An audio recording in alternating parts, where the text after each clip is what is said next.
விஷயம் என்ன அப்படின்னா, இரவு பகல் பார்க்காமல், இடம் பார்க்காமல், கிராமமாக இருந்தாலும் நகரமாக இருந்தாலும் இந்த தமிழக மக்களினுடைய சுகாதார தேவைகளை பூர்த்தி செய்வதிலே களப்பணியாளர்களாக களப்பணியாற்றி இந்த கொரோனா காலத்திலும் பல உயிர்களை காப்பாற்றியவர்கள் நமது தமிழகத்தை சேர்ந்த கிராம சுகாதார செவிலியர்கள்.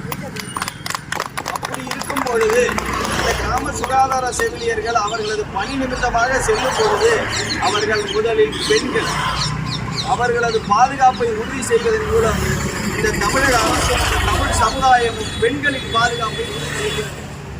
அந்த நிலையில் இந்த மாகரை ஆரம்ப சுகாதார நிலையத்தில் பணிபுரிந்த நமது வில்லேஜ் ஹெல்த் கிராம சுகாதார செவிலியரும் அந்த செக்டார் ஹெல்த் வட்டார சுகாதார செவிலியரும் சென்ற பொழுது அங்கு இருந்த இருவர் அவர்களை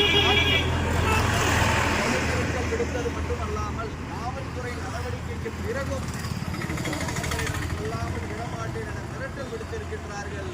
இதை இந்த தமிழ் சமுதாயம் ஏற்றுக்கொள்கிறதா அல்லது இந்த தமிழக அரசு ஏற்றுக்கொள்கிறதா என்பதை தமிழக அரசும் விளக்க வேண்டும், தமிழ் சமுதாயம் சிந்திக்க வேண்டும்.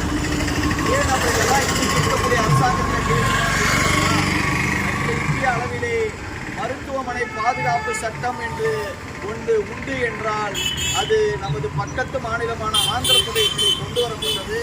அதன் பிறகு இரண்டாவதாக அன்றைய தமிழக முதல்வர் டாக்டர் கலைஞர் அவர்களால் Tamil Nadu hospital protection act 48 of 2008 என்று மருத்துவமனை பாதுகாப்பு சட்டம் கொண்டு வரப்பட்டது. அந்த சட்டம் என்ன சொல்கின்றது?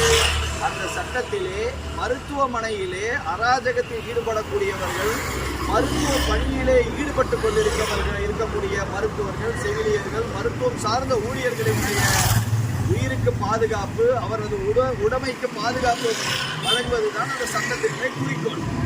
இப்போ திண்டுக்கல் வாகரை ஆரம்ப சுகாதார நிலையத்தில் அவங்களோட சொந்த வேலையாக அந்த வீட்டுக்கு போகல, சொந்த வேலையாக அந்த கிராமத்துக்கும் போல, மருத்துவம் சார்ந்த ஒரு பணி, அதுவும் தமிழக அரசினுடைய சுகாதாரத்துறையினுடைய மருத்துவம் சார்ந்த ஒரு பணிக்குத்தான் சென்று இருக்கின்றார்கள்.